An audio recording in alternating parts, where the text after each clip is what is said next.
e onde o tema da nossa mensagem é caminhos para uma família abençoada. Caminhos para uma família abençoada. Esse é o nosso desejo como família, ter sempre a bênção de Deus na nossa casa, ter a bênção de Deus sobre os filhos, esposa, esposo, ter a bênção de Deus sobre todos os nossos queridos e ter a bênção de Deus também sobre a família da fé, sobre a família cristã, sobre o povo de Deus. E o texto fala sobre a vida na comunidade doméstica, no período bíblico, que foi marcado por um paralelismo, quando nós lemos o texto e vemos o convívio de uma família caseira, constituída entre pai, mãe e filhos, e vemos o convívio da igreja e Cristo como cabeça da igreja, como um noivo da igreja.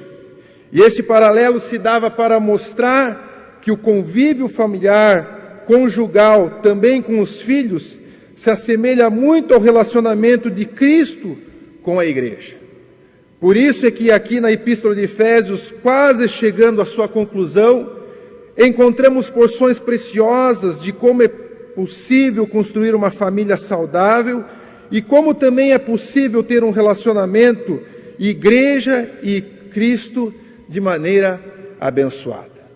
Eu quero trazer então alguns caminhos para que nós possamos ver isso se concretizando na nossa caminhada de fé, no nosso relacionamento na nossa casa, e que nós possamos também ter um convívio saudável como igreja, e um convívio também íntimo com o Senhor da igreja, que é o Senhor Jesus.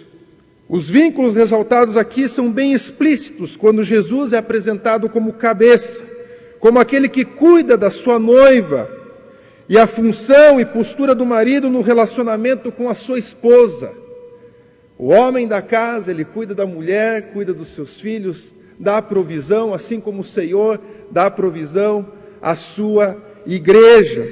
Então, nosso propósito aqui é apresentar esses caminhos. E o primeiro caminho que eu quero trazer à igreja do Senhor, a esta família, esta bela família aqui presente, é o caminho do respeito.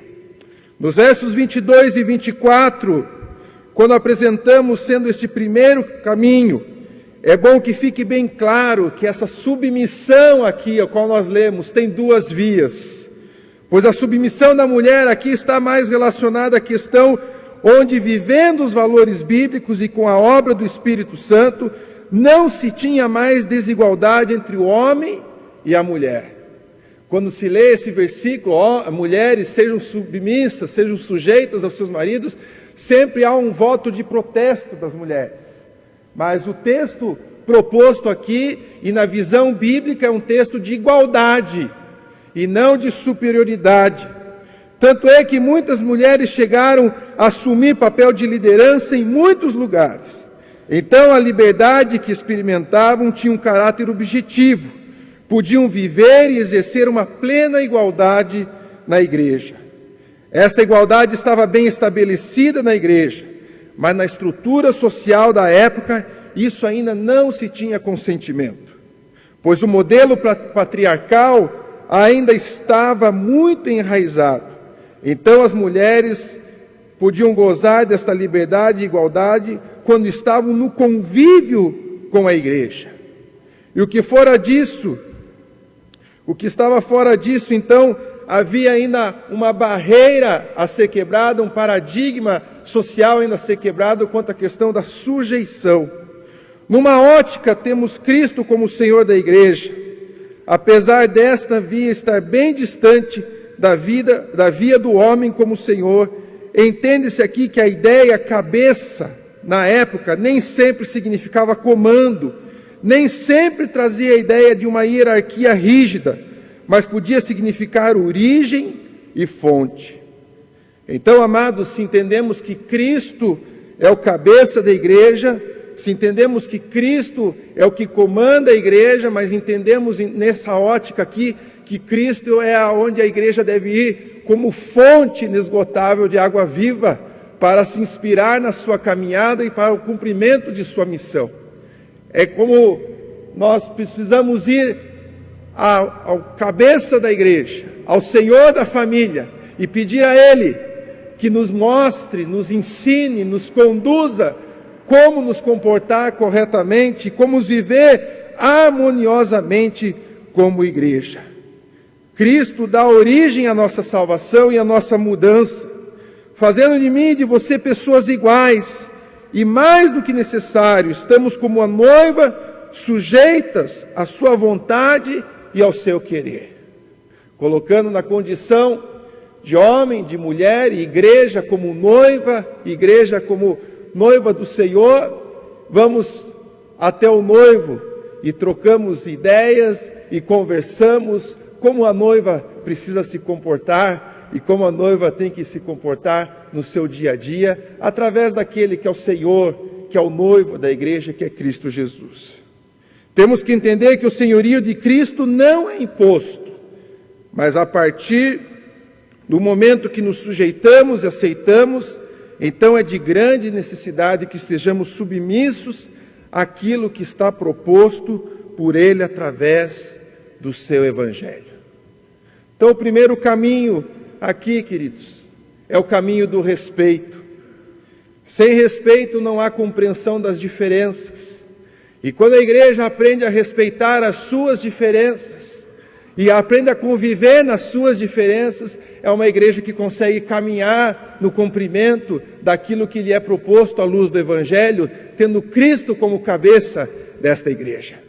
Somos diferentes uns dos outros, nos comportamos de maneira diferente na nossa individualidade, mas quando nos reunimos como igreja, como corpo vivo de Cristo, como família da fé, existe alguém muito maior do que as nossas diferenças, que é Cristo como Senhor da igreja, Senhor da família.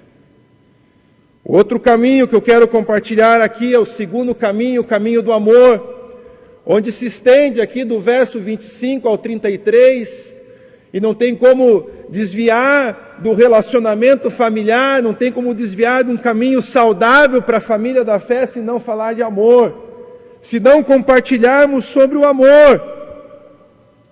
O verbo amor aqui é o verbo usado para descrever a parte do homem cristão no relacionamento do homem e a mulher.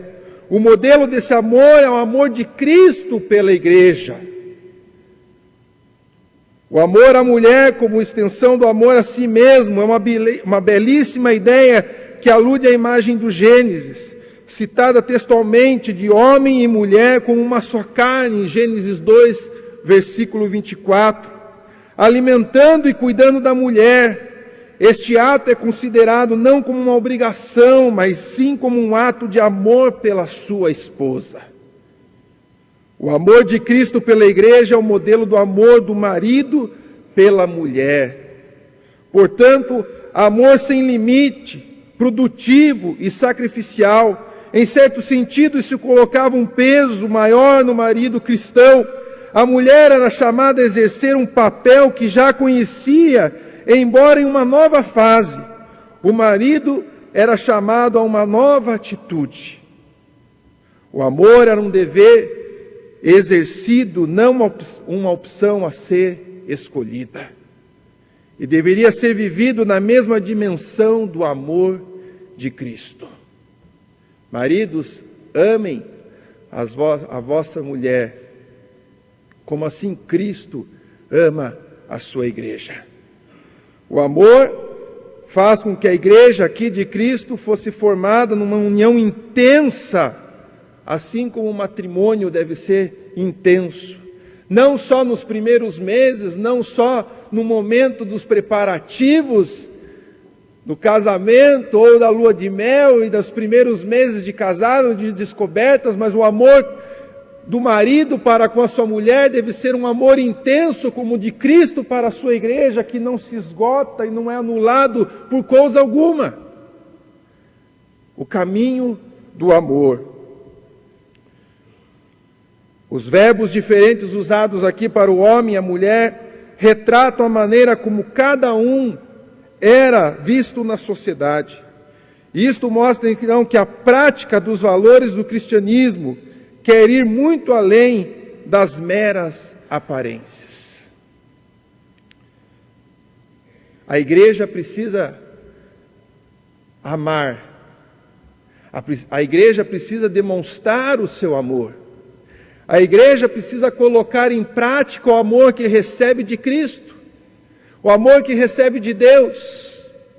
Como família do Senhor, como família de fé, como família que segue a palavra de Deus e fala que Deus é amor, nós colocamos então isso em prática no nosso dia a dia. Muitas vezes abrindo mão daquilo que gostaríamos de fazer no particular, para poder repassar isso à vida da comunidade. Abrindo mão de desejos próprios, de vontades próprias, e renunciarmos a algumas coisas do nosso ser para compartilhar com o nosso próximo, na demonstração do amor de Deus na vida de cada um. O marido muitas vezes aprende a renunciar gostos para agradar a sua esposa. E assim também vice-versa, num convívio saudável marital, conjugal. Muitas vezes na igreja nós precisamos abrir mão de gostos pessoais, de opiniões próprias, de decisões particulares, e olharmos para a igreja como um todo. E olharmos para a igreja como um conjunto, como uma família, onde todos precisam deste amor, onde todos necessitam do amor de Deus, onde aqueles que ainda não se achegaram, estão lá fora, também precisam conhecer deste amor. E quem vai exalar o bom perfume de Cristo, quem vai levar este amor de Deus daqui para fora, é a igreja que é amada por Cristo, que somos nós. Então, nós vimos aqui o caminho do respeito, o caminho do amor, para termos uma família, para sermos uma família abençoada.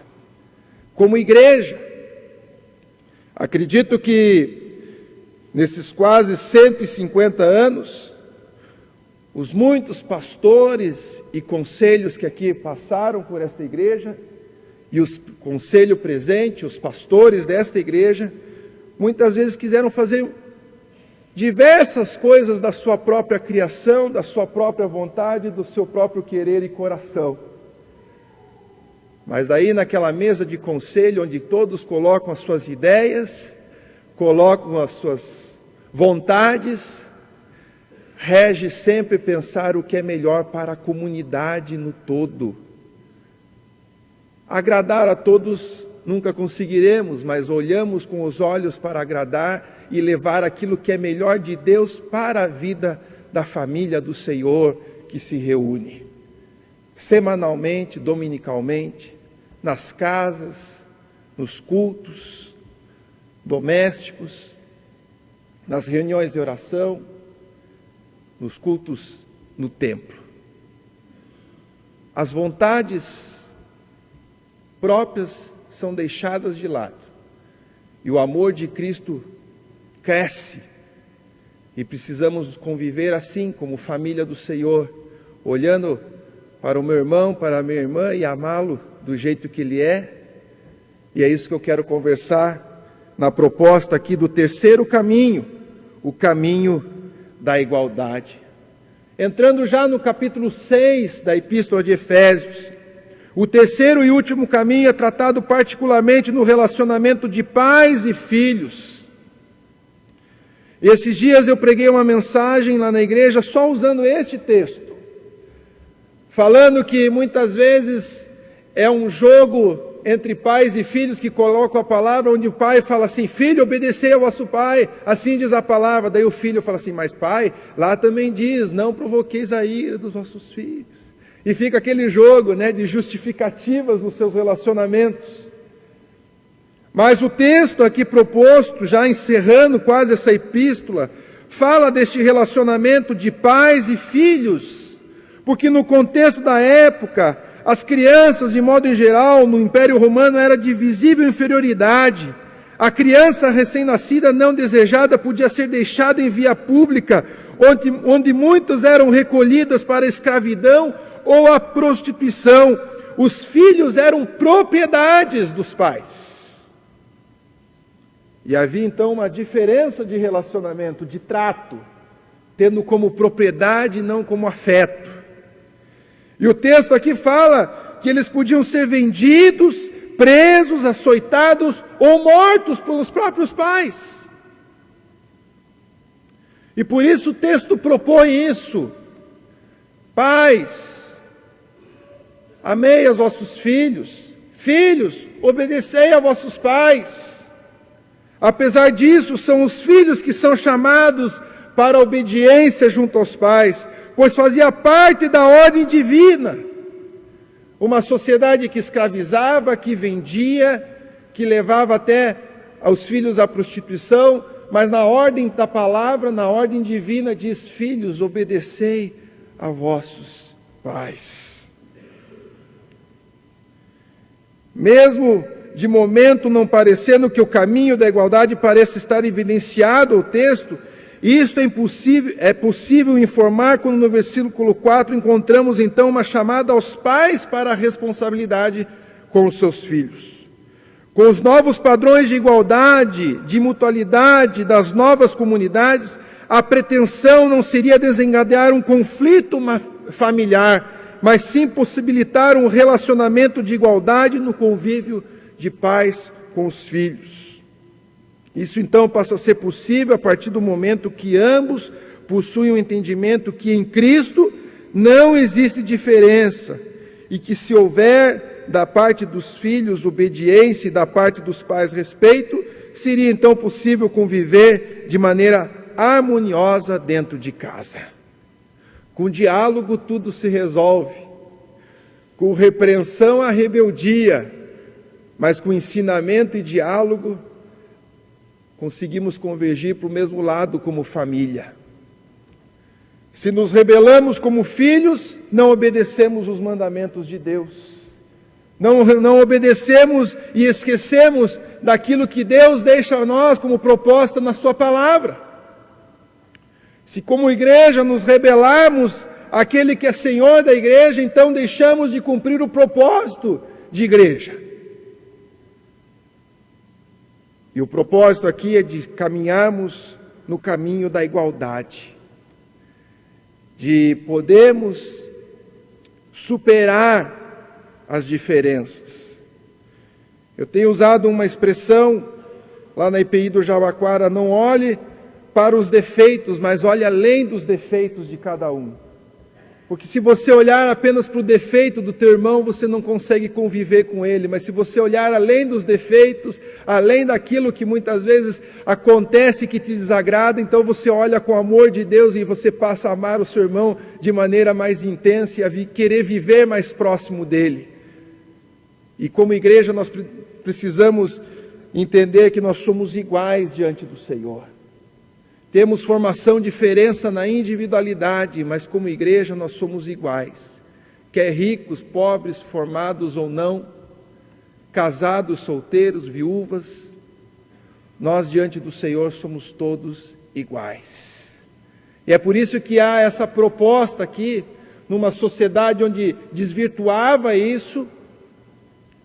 A proposta é que pais amem os vossos filhos, respeitem os vossos filhos, filhos obedeçam aos vossos pais. E numa casa onde o senhorio de Cristo passava a reinar, passava a existir, então já não havia, ia se quebrando esse conceito de família imposta, ia passando a viver uma família baseada segundo os ensinamentos do Senhor Jesus.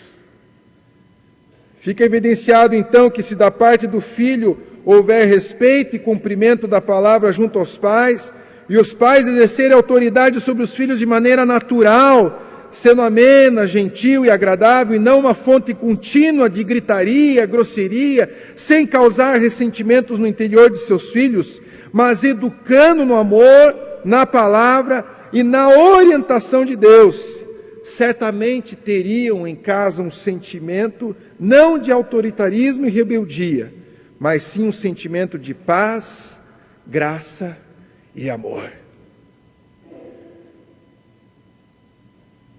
Em 1955 eu não era vivo, não estava ainda aqui.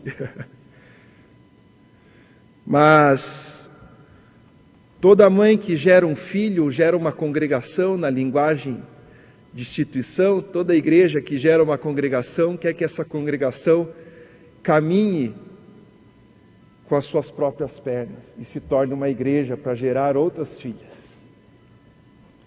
E a exemplo da igreja aqui, a IPI do Jabaquara por um bom tempo conseguiu implantar algumas igrejas.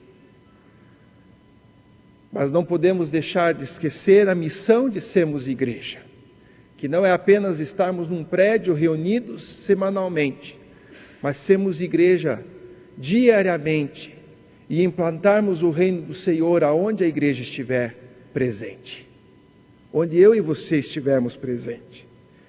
O desafio é exemplo da mãe, aqui da Catedral de São Paulo, aos irmãos da IPI do Jabaquara, saímos daqui com o sentimento de plantarmos novas igrejas, de continuarmos plantar igrejas, de gerarmos filhas, para quem sabe lá na frente podemos receber as nossas filhas da maneira como esta igreja nos recebe hoje. E a missão da igreja, mãe, é continuar gerando filhos, apesar da sua idade, mas como mãe, na palavra do Senhor, a condição de gerar filhos e não deixar de gerar filhos.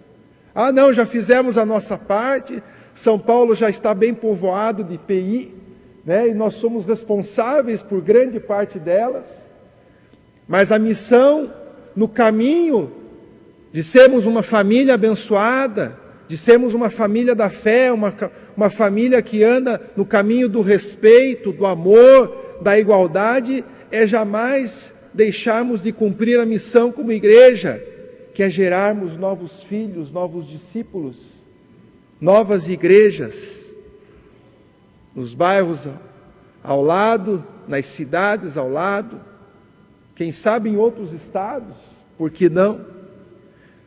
Temos tido a alegria de gerar uma filha lá em João Pessoa, lugar bom para ir, lugar bom para visitar. Que mãe não quer ir visitar uma filha lá em João Pessoa, né? Eu vou conhecer essa filha, não conheço ainda, mas temos tido alegria, mas queremos que esta filha cresça de uma maneira mais rápida, e como mãe nós precisamos ensinar a filha a crescer, a se alimentar, para que ela também se torne independente e comece a plantar ou a gerar filhas também no reino do Senhor. Família abençoada. Apontamos aqui 3 caminhos para se ter uma família abençoada.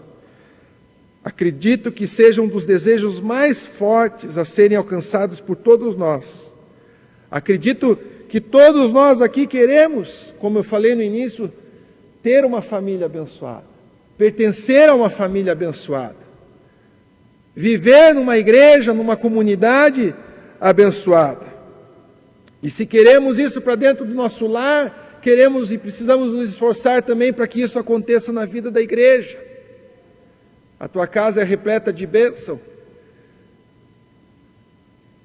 Transforme isso no convívio da igreja. Nós já ouvimos de algumas pessoas falando, e eu já também falei isso, que muitas vezes a igreja reflete aquilo que ela vive dentro das suas casas, dos seus lares. E quando há briga, a divisão dentro dos lares, isso reflete para dentro da igreja. Em algum ministério, em algum departamento, em algum setor da igreja, isso vai acontecer também. Porque aquilo que muitas vezes vivemos dentro da nossa casa, lá com nossa pequena família, nós acabamos reproduzindo. E aqui estão caminhos, irmãos. Alguns caminhos. Não pode se esgotar os caminhos, talvez tenham mais. Podemos levantar outros, mas eu quero deixar esses 3 caminhos nesta manhã para a igreja. O caminho do respeito, o caminho do amor e o caminho da igualdade, para continuarmos e para sermos uma família abençoada no nome do Senhor Jesus. Que Deus abençoe a todos.